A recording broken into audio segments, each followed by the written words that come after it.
Welcome friends, তোমাদের সকলকে স্বাগত জানাই আমার এই চ্যানেলে। আজকে এই ভিডিওতে মূলত আমি তোমাদের সাথে যেটা আলোচনা করব সেটি হচ্ছে ডাব্লিউবি কনস্টেবল এবং কলকাতা পুলিশ কনস্টেবল এই দুটো পরীক্ষার ইংলিশের সিলেবাস নিয়ে। দেখো, এই দুটো পরীক্ষাতে ইংলিশ আসবে এবং ইংলিশ হচ্ছে আবার এমন একটা সাবজেক্ট যেটার নাম শুনে অনেক স্টুডেন্টের মনে একটা ভয়ের সঞ্চার হয়, সে ইংলিশ আসবে, ইংলিশ কি আমি পারবো। আবার অনেক স্টুডেন্ট মনে করে যে এই দুটো পরীক্ষাতে ইংলিশ তো 10 নাম্বার আসবে, এটিকে আমি ছেড়ে দেবো বা ইগনোর করে দেবো, বাকি সমস্ত সাবজেক্টগুলোতে আমি একটা ভালো স্কোর করে দেবো, তাহলে আমি হয়তো চাকরিটি পেয়ে যাব। কিন্তু এই যে ধারণাটা, এটা হচ্ছে একটা সম্পূর্ণ ভুল ধারণা। এবং ইংরেজির প্রতি যে একটা ভয়, সেই ভয়টা অনেকটা ভুল। কারণ এই ধরনের পরীক্ষাতে ইংরেজি কিন্তু খুব একটা ডিটেলসে কিছু আসে না। বেসিক ইংরেজিগুলো যদি তোমরা পড়ো তাহলেই কিন্তু তোমরা ইংরেজিতে একটা ভালো স্কোর করতে পারবে। আর দেখো, আজকের দিনে কিন্তু যে কোনো কম্পিটিশন পরীক্ষায় কম্পিটিশন কিন্তু অত্যন্ত হাই। আগেকার দিনে কি হতো, যে অনেক স্টুডেন্ট থাকতো যারা বিশেষ করে পুলিশের এক্সামগুলোই দিত, অন্যান্য এক্সাম দিত না। আবার কিছু স্টুডেন্ট ছিল যারা অন্যান্য এক্সাম দিত, পুলিশের এক্সাম দিত না। কিন্তু এখন সমস্ত স্টুডেন্ট কিন্তু সমস্ত পরীক্ষা দেয়। অতএব এখানে কিন্তু কম্পিটিশন অত্যন্ত হাই। তার জন্য চারটি যে সাবজেক্ট, সেটিকে সমান গুরুত্ব দিয়ে যদি তোমরা না পড়াশোনা করো এবং চারটি সাবজেক্টেই যদি তোমরা ভালো স্কোর না করো, সেক্ষেত্রে কিন্তু তোমরা কম্পিটিশনে কিন্তু অনেকটা পিছিয়ে পড়বে। তার জন্য ইংরেজিটাকে বাদ দিয়ে যদি তুমি ভাবো যে আমি চাকরিটি পেয়ে যাবো, এটা কিন্তু প্রায় একটা অসম্ভব ব্যাপার। দেখো, হতে পারে কিছু স্টুডেন্ট আছে যে বাকি সমস্ত যে সাবজেক্টগুলো সেখানে অত্যধিক ভালো একটা স্কোর করে সে চাকরিটি পেয়ে গেল, কিন্তু বেশিরভাগ ক্ষেত্রে সেটা হয় না। তাই আজকে এই ভিডিওতে তোমাদের সাথে ইংলিশের সম্বন্ধে তোমাদের মনে যা যা কনফিউশন আছে, যা যা ভয় আছে, সেই সমস্ত ক্লিয়ার করে দেবো। এবং এই সমস্ত ভয় না পেয়ে ভিডিওটি শেষ তক দেখে নাও, তাহলেই তোমরা বুঝতে পারবে যে ইংলিশে অ্যাকচুয়ালি তোমাদের কী কী পড়তে হবে এবং সেগুলি কীভাবে পড়লে তোমরা ইংলিশে একটা ভালো স্কোর করতে পারবে। ওকে, চলো তাহলে শুরু করা যাক। শুরু করার আগে বলে রাখি, যেসব বন্ধুরা এই ধরনের ভিডিও বা বিভিন্ন গভর্নমেন্ট জব ভ্যাকেন্সির ভিডিও সম্বন্ধে আপডেট থাকতে চাও, তারা আমার এই চ্যানেলটিকে অবশ্যই সাবস্ক্রাইব করো। ওকে, এবারে দেখো, বোর্ডে আমি সব ইনফরমেশনগুলো পরপর তোমাদের সাথে ডিসকাস করছি। দেখো, প্রথমেই যেটা হলো কি না, ডাব্লিউবিপি কনস্টেবল এবং কেপি কনস্টেবলের ইংলিশের সিলেবাস। দেখো, এই দুটো পরীক্ষাতে ইংলিশ যেটা আসবে সেটি 10 নম্বরের ইংলিশ আসবে। ওকে, তো এই 10 নম্বরটাই কিন্তু ইগনোর করা যাবে না, যেটা তোমাদেরকে প্রথমেই বললাম। চেষ্টা করতে হবে এই 10 নম্বরও যেন একটা ভালো স্কোর আমি অবশ্যই করতে পারি। ওকে, এবার দেখো, ইংলিশের সিলেবাসটাকে মূলত আমি দুটো পার্টে ভাগ করে নিয়েছি। প্রথম পার্টে থাকছে আমার গ্রামার পার্ট, আর দ্বিতীয় পার্টে থাকছে আমার ভোকাবুলারি। এই দুটো পার্টে আমি ইংলিশের সিলেবাসটাকে ভাগ করে নিয়েছি, যাতে আমার সিলেবাসটা বুঝতে অনেকটা সুবিধা হয়। ওকে, এবারে দেখো, প্রথমেই যে গ্রামার পার্টটা তোমার কাছে থাকছে, এই গ্রামার পার্টে মোট ছটি ইম্পর্টেন্ট টপিক তোমাদের থাকে। ওকে, সেই 6টি ইম্পর্টেন্ট টপিক কী কী?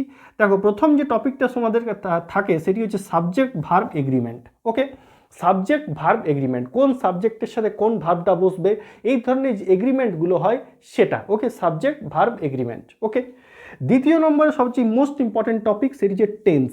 ঠিক আছে, আমাদের যে present tense, past tense, future tense এবং তার অধীনে যে সমস্ত টেন্সগুলো আছে, সেই টেন্সগুলো হচ্ছে তোমার গ্রামারের একটি ইম্পর্টেন্ট কিন্তু পার্ট। ঠিক, তারপরে হচ্ছে আর্টিকেল এবং প্রিপোজিশন। এই হচ্ছে এমন একটা টপিক যেখানে কিন্তু ইংরেজির যে কোনো পরীক্ষাতে এখান থেকে কিন্তু কোশ্চেন আসে। ঠিক, তারপরে হচ্ছে তোমার এরার কারেকশন। ওকে, তারপরে নেক্সট কি থাকছে না, ভয়েস চেঞ্জ এবং ন্যারেশন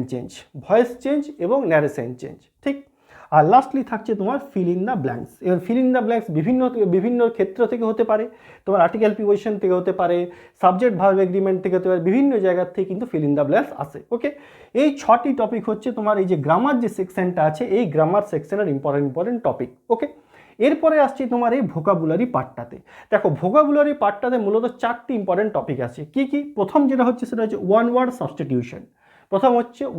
সাবস্টিটিউশন। ওকে, দ্বিতীয় নম্বর হচ্ছে অ্যান্টোনিমস এবং সিনোনিমস। ঠিক, তারপরে হচ্ছে ইডিয়ামস অ্যান্ড ফ্রেজ, আর লাস্টলি হচ্ছে তোমার স্পেলিং বা কারেক্ট স্পেলিং। ওকে, এই 4টি টপিক হচ্ছে ভোকাবুলারি যে পার্টটি আছে তার ইম্পর্টেন্ট টপিক। এবারে এই যে ইম্পর্টেন্ট টপিকগুলো এবার তোমরা কিভাবে পড়বে সেটি হচ্ছে মূল জিনিস। দেখো, প্রথমে আসছি তোমাদের এই গ্রামার পার্টটায় তোমরা শুরু করো সাবজেক্ট ভার্ব এগ্রিমেন্ট এবং টেন্স, এই দুটো টপিক থেকে। সাবজেক্ট ভার্ব এগ্রিমেন্ট এবং টেন্স, এই দুটো টপিক থেকে কিন্তু খুব ভালোভাবে খুঁটিয়ে খুঁটিয়ে কিন্তু এই দুটো টপিক কিন্তু পড়তে হবে, কারণ এই দুটো টপিক হচ্ছে এমন টপিক যেটি কিন্তু বাকি সমস্ত টপিকের সাথে রিলেটেড। বা এই দুটো টপিককে যদি তোমরা ভালোভাবে ক্লিয়ার করতে পারো, সাবজেক্ট ভার্ব এগ্রিমেন্ট এবং টেন্সকে, সেখান থেকে কিন্তু অন্যান্য টপিকের অনেক কোশ্চেন কিন্তু তোমরা ইজিলি কভার করতে পারবে। ওকে, তার জন্য তোমরা স্টার্ট করবে কোথার থেকে, সাবজেক্ট ভার্ব এগ্রিমেন্ট এবং টেন্স। ওকে, তারপরে আসো আর্টিকেল এবং প্রিপোজিশনে। দেখো আর্টিকেল প্রিপোজিশন খুব একটা বড় চ্যাপ্টার কিছু কিন্তু নয়, এটা একটা ছোটো চ্যাপ্টার, অতএব এটা কিন্তু তোমরা ইজিলি কভার করতে পারবে। আর আর্টিকেল প্রিপোজিশন আশা করি সবাই কিন্তু পড়েছো। আর্টিকেল প্রিপোজিশন সবাই কিছু না কিছু মোটামুটি কিছু জানো, এটা কিন্তু কিছু একটা বিরাট কিছু হার্ড কিছু ব্যাপার নয়। এবার দেখো এই প্রিপোজিশনের ক্ষেত্রে একটা জিনিস বলে দিই, প্রিপোজিশনের ক্ষেত্রে কি হয় না, কিছু দেখবে প্রিপোজিশন আছে যেগুলোকে বলা হয় ফিক্স প্রিপোজিশন, মানে ওই ভার্বটার সাথে ওই প্রিপোজিশনটা ফিক্স, সেই প্রিপোজিশনগুলো কিন্তু খুব ভালোভাবে মনে রাখবে, কারণ সেখান থেকে কিন্তু কোশ্চেন আসার সম্ভাবনা কিন্তু বেশি থাকে। ওকে, যেগুলোকে বলা হয় ফিক্সড প্রিপোজিশন। তারপরে চলে আসো তোমরা ভয়েস চেঞ্জ এবং ন্যারেশন চেঞ্জে, ভয়েস চেঞ্জ এবং ন্যারেশন চেঞ্জে। এবার দেখো ভয়েস চেঞ্জ ন্যারেশন চেঞ্জের ক্ষেত্রে একটা ইম্পর্টেন্ট কথা তোমাদেরকে বলে দিই। দেখো ভয়েস চেঞ্জ আমরা নর্মালি কী করি, অ্যাক্টিভ থেকে প্যাসিভ ভয়েস করি, কিন্তু পরীক্ষা অনেক সময় কী করে না, প্যাসিভ ভয়েসটা দিয়ে দেয়, সেটাকে অ্যাক্টিভে করতে হয়। এই জিনিসটা তোমরা কিন্তু মাইন্ডে রাখবে, যখন কিন্তু ভয়েস চেঞ্জ করবে তখন অ্যাক্টিভ থেকে প্যাসিভটা যখন করবে তখন কিন্তু প্যাসিভ থেকে অ্যাক্টিভ কী হতে পারে সেই জিনিসটা একটু মাথায় রেখে কিন্তু তোমরা ভয়েস চেঞ্জটা করবে। সেম হচ্ছে ন্যারেশনের ক্ষেত্রে, ডাইরেক্ট সেন্টেন্স থেকে ইনডাইরেক্ট সেন্টেন্স, আবার ইনডাইরেক্ট সেন্টেন্স থেকে ডাইরেক্ট সেন্টেন্স, এই দুটোকে আলাদা আলাদা মানে বিপরীতমুখী যে সমস্ত ক্রিয়াগুলো ন্যারেশন এবং ভয়েসের ক্ষেত্রে, এই দুটোকে কিন্তু একটু মাথায় রেখে তোমরা ভয়েস এবং ন্যারেশনটাকে কিন্তু ক্লিয়ার করবে। ওকে, তারপরে আসছে তোমার এই এরার কারেকশন এবং ফিল ইন দ্য ব্ল্যাঙ্কস। দেখো এরার কারেকশনে কী থাকে না, একটা যে কোনো বড় একটা সেন্টেন্স থাকে, সেখান থেকে 4টা অপশান দিয়ে দেয়, সেই 4টা অপশানের মধ্যে তোমাকে খুঁজে বার করতে হবে যে কোথায় কোথায় ভুলটা আছে। এবার দেখো এরার কারেকশনটা আলাদা করে পড়ার কিন্তু কোনো দরকার নেই। তোমরা যদি ঠিকঠাক মতো subject verb agreement, tense, article preposition, voice এবং ন্যারেশন চেঞ্জ, এই 4টা টপিক যদি ক্লিয়ার করে নাও, সেক্ষেত্রেই তো তোমার এই যে এরার কারেকশনের যে পার্টটা, এটা কিন্তু সেখানে ক্লিয়ার হয়ে যাবে। কারণ দেখো, কারণ এরার কারেকশন এরারটা থাকবে কোথায়, হয় সাবজেক্ট ভার্ব এগ্রিমেন্টে কোথাও না কোথাও ভুল থাকবে, বা হয়তো টেন্সে কোথাও না কোথাও ভুল থাকবে, বা কোনো আর্টিকেল বা প্রিপোজিশনে কোথাও না কোথাও ভুল থাকবে, বা হয়তো তোমার ন্যারেশন চেঞ্জে ভুল থাকবে। এই 4টা টপিকের মধ্যেই দেখবে বেসিক্যালি এই যে এরার কারেকশনের যেটা, এটা কিন্তু কভার হয়ে যায়। এই 4টা টপিক যদি তুমি ক্লিয়ার করো, সেক্ষেত্রে এরার কারেকশনের জন্য আলাদা কিন্তু পড়ার দরকার নেই, সেখান থেকেই তোমার এরার কারেকশনের পার্টটা কিন্তু হয়ে যাবে। ওকে, এবং তার সাথে এই যে ফিল ইন দ্য ব্ল্যাঙ্কস যে পার্টটা বললাম, সেটাও কিন্তু হয়ে যাবে। কারণ দেখো ফিল ইন দ্য ব্ল্যাঙ্কস আসে কোথা থেকে, হয় সাবজেক্ট ভার্ব এগ্রিমেন্ট থেকে তোমার ফিল ইন দ্য ব্ল্যাঙ্কস আসবে, বা বেশি যেটা আসে সেটা আর্টিকেল প্রিপোজিশন থেকে আসে, আর্টিকেল প্রিপোজিশন থেকেই ফিল ইন দ্য ব্ল্যাঙ্কস বেশি আসে, এক দুটো আলাদা আলাদা থাকতে পারে। তো এই টপিকগুলো যদি তোমরা subject verb agreement, tense, article preposition এগুলো যদি করে নাও, সেক্ষেত্রে তোমার ফিল ইন দ্য ব্ল্যাঙ্কসটাও হয়ে যাচ্ছে। তার জন্য বেসিক্যালি তোমাকে এই যে গ্রামার যে সেকশনটা, এখানে 4টা টপিক ভালোভাবে তোমাকে পড়তে হবে। এক হচ্ছে সাবজেক্ট ভার্ব এগ্রিমেন্ট, দ্বিতীয় হচ্ছে টেন্স, তৃতীয় হচ্ছে আর্টিকেল প্রিপোজিশন, আর চতুর্থ হচ্ছে ভয়েস এবং ন্যারেশন চেঞ্জ। এই 4টি যদি পড়ো, সেক্ষেত্রে তোমার গ্রামারের পার্টটা মোটামুটি তোমার অল টোটাল কিন্তু কভার হয়ে যাবে। ওকে, এভাবে যদি তোমরা পড়ো তাহলে দেখবে গ্রামারে একটা ভালো স্কোর তোমরা করতে পারবে। এরপরে আসছি আমি ভোকাবুলারির কথায়। ভোকাবুলারিটা শুরু কোথার থেকে করবে, ভোকাবুলারি স্টার্ট করো ওয়ান ওয়ার্ড সাবস্টিটিউশন থেকে। এটা 1 নম্বরে ওয়ান ওয়ার্ড সাবস্টিটিউশন। কারণ দেখো ওয়ান ওয়ার্ড সাবস্টিটিউশন হচ্ছে এমন একটা টপিক যেটা কিন্তু খুব একটা বড় টপিক নয়, ছোট একটা টপিক, তোমরা কিন্তু খুব অল্প সময়ে ওয়ান ওয়ার্ড সাবস্টিটিউশনটাই প্রথমে ক্লিয়ার করতে পারবে। ওকে, দ্বিতীয় নম্বরে চলে এসো তোমরা এখানে ইডিয়ামস এবং ফ্রেজ, এই যে টপিকটা, এটাও কিন্তু খুব একটা হিউজ বড় একটা টপিক নয়, এটাও তুলনামূলকভাবে ছোট একটা টপিক, এটাও কিন্তু খুব কম সময়ে তোমরা কভার করতে পারবে। তাহলে প্রথম হয়ে গেল ওয়ান ওয়ার্ড সাবস্টিটিউশন, তারপরে চলে আসছে তোমার ইডিয়ামস অ্যান্ড ফ্রেজ, তারপরে আসো এই টপিকটা ইজ অ্যান্টোনিম এবং সিনোনিম। অ্যান্টোনিম সিনোনিম থেকে যে কোনো পরীক্ষাতেই দেখবে তোমাদের কোশ্চেন আসেই আসে। এবার এটাকে কিভাবে ক্লিয়ার করবে, দেখো এটা ক্লিয়ার করার একটা রুল আছে। কি রুল না, তুমি শুধু যে কোনো ওয়ার্ডের সিনোনিমগুলোকে পড়ো, অ্যান্টোনিমগুলোকে পড়ার দরকার নেই। কারণ দেখবে যে কোনো একটা ওয়ার্ডে 7টা 8টা করে অ্যান্টোনিমও থাকে, আবার সিনোনিমও থাকে। এবারে যদি তুমি সিনোনিমগুলো পড়ে নাও একটা ওয়ার্ডের, আবার অ্যান্টোনিমগুলো দুটোই পড়ে নাও, সেক্ষেত্রে পরীক্ষার হলে যখন 4টা অপশান থাকবে এবং তোমাকে হয়তো অ্যান্টোনিম বার করতে বলেছে বা সিনোনিম বার করতে বলে, যেটাই বার করতে বলুক না কেন, সেখানে কিন্তু তোমার কনফিউশন তুমি হবে যে কোনটা অ্যান্টোনিম কোনটা সিনোনিম। ওকে, ভালো যদি একটা ওয়ার্ডে শুধু সিনোনিমগুলোকেই পড়ে যাবে, অ্যান্টোনিমগুলোকে বাদ দিয়ে দাও, সেক্ষেত্রে পরীক্ষার হলে যখন 4টা অপশান তোমার কাছে আসবে, তখন তুমি ইজিলি আলাদা করতে পারবে যে এই তিনটা হচ্ছে সিনোনিম, তাহলে বাকি যেটা সেটাই হচ্ছে অ্যান্টোনিম। ওকে, ইজিলি বার করা যায়। তার জন্য তুমি অ্যান্টোনিমগুলো না পড়ে প্রতিটি ওয়ার্ডের সিনোনিমগুলো খুব ভালোভাবে পড়ো, তাহলেই দেখবে তোমার অ্যান্টোনিম এবং সিনোনিমের যে পার্টটা সেটা কিন্তু ক্লিয়ার হয়ে যাবে। ওকে, এরপরে আসছি স্পেলিং। দেখো এই যে স্পেলিং যেটা আছে এটাকে কিন্তু আলাদাভাবে পড়ার কোনো প্রয়োজন নেই, কারণ দেখো যখন তোমরা গ্রামার পড়বে, যখন তোমরা ভোকাবুলারি পড়বে, দুটোই যখন পড়বে সেখানে দেখবে যে কোনো বানান যখন দেখবে কনফিউশন লাগছে বা একটু হার্ড বানান, সেই বানানটা একটু ভালোভাবে দেখে নাও, তাহলেই তো তোমার স্পেলিংটা হয়ে যাবে। সেখান থেকে আলাদাভাবে স্পেলিং বা বানান পড়ার কোনো প্রয়োজন কিন্তু নেই। পুরো ইংরেজি পড়ার সময় প্রতিটি বানান একটু একটু মাথায় রেখে রেখে পড়বে, তাহলে স্পেলিং পার্টটা হয়ে যাবে। স্পেলিংয়ের জন্য তোমাকে আলাদাভাবে পড়ার কিন্তু কোনো প্রয়োজন নেই। ওকে, এই যে টপিকগুলো বললাম বা এই যে টিপসগুলো তোমাদেরকে বললাম, এই টিপসগুলি ফলো করে দেখবে যদি তোমরা পড়াশোনা করো, তাহলেই দেখবে ইংরেজিতে কিন্তু একটা খুব ভালো স্কোর তোমরা কিন্তু করতে পারবে। দেখো ইংরেজিটাকে নিয়ে অযথা ভয় খাবার বা অযথা একটা কনফিউশন হওয়ার কোনো প্রয়োজন নেই। আবারও বলছি, ইংরেজি থেকে খুব একটা হার্ড কিছু আসে না, বেসিক ইংরেজি আসে। ইংরেজির থেকে যদি বেসিক জিনিসগুলোকেও তোমরা কভার করে যাও, সেক্ষেত্রেও 10-এর মধ্যে একটা ভালো স্কোর কিন্তু তোমরা করতে পারবে।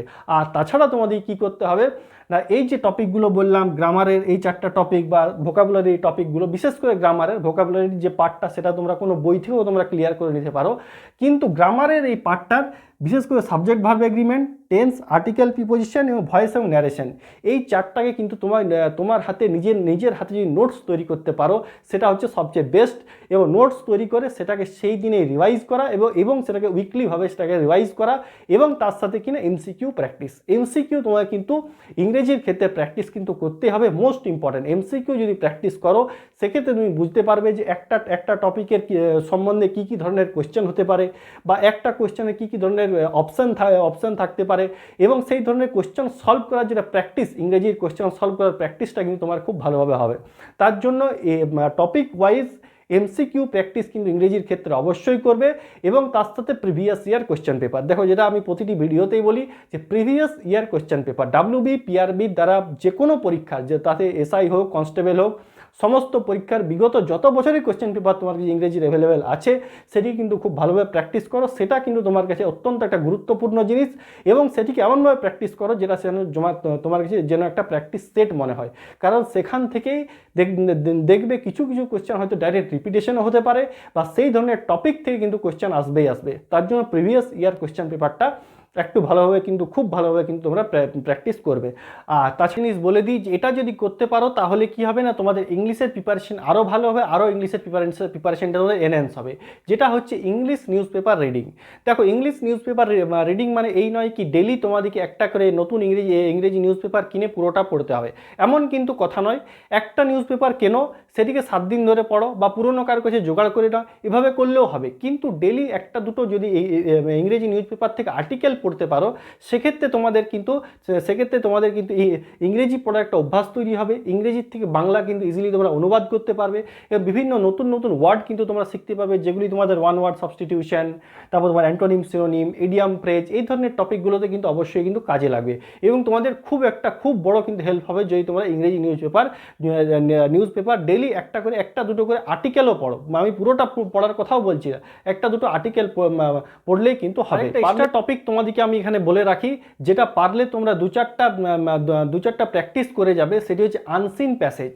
দেখো, যেহেতু WP এবং KP কনস্টেবলের পরীক্ষা ইংরেজি 10 নম্বরেরই থাকে, তার জন্য আনসিন প্যাসেজ খুব একটা দেয় না, কিন্তু যে দেবে না এমন কিন্তু কোনো কথা নেই। অতএব আনসিন প্যাসেজ তোমরা কিন্তু পারলে দু চারটা কিন্তু প্র্যাকটিস করে যাবে। দেখো, আনসিন প্যাসেজ খুব ইজি থাকে, খুব সোজা থাকে, যদি প্র্যাকটিস করে যাও এবং ভাগ্যবশত যদি পরীক্ষায় চলে আসে, সেক্ষেত্রে কিন্তু তোমরা কিন্তু খুব একটা ভালো স্কোর করতে পারবে। তার জন্য আমি তোমাদেরকে এটা এক্সট্রা টপিক হিসাবে বলে রাখলাম যে দু একটা আনসিন প্যাসেজ কিন্তু তোমরা অবশ্যই কিন্তু প্র্যাকটিস করে যাবে। ওকে, ঠিক, তাহলে এই হলো তোমাদের ইংরেজি সিলেবাস, এবং এই টিপসগুলো যেগুলো তোমাদেরকে বললাম, এই টিপসগুলি ফলো করে অবশ্যই কিন্তু তোমরা ইংলিশের প্রিপারেশনটা করো। সেক্ষেত্রে দেখবে ইংরেজিতেও খুব একটা ভালো স্কোর কিন্তু তোমরা ইজিলিভাবে কিন্তু করতে পারবে।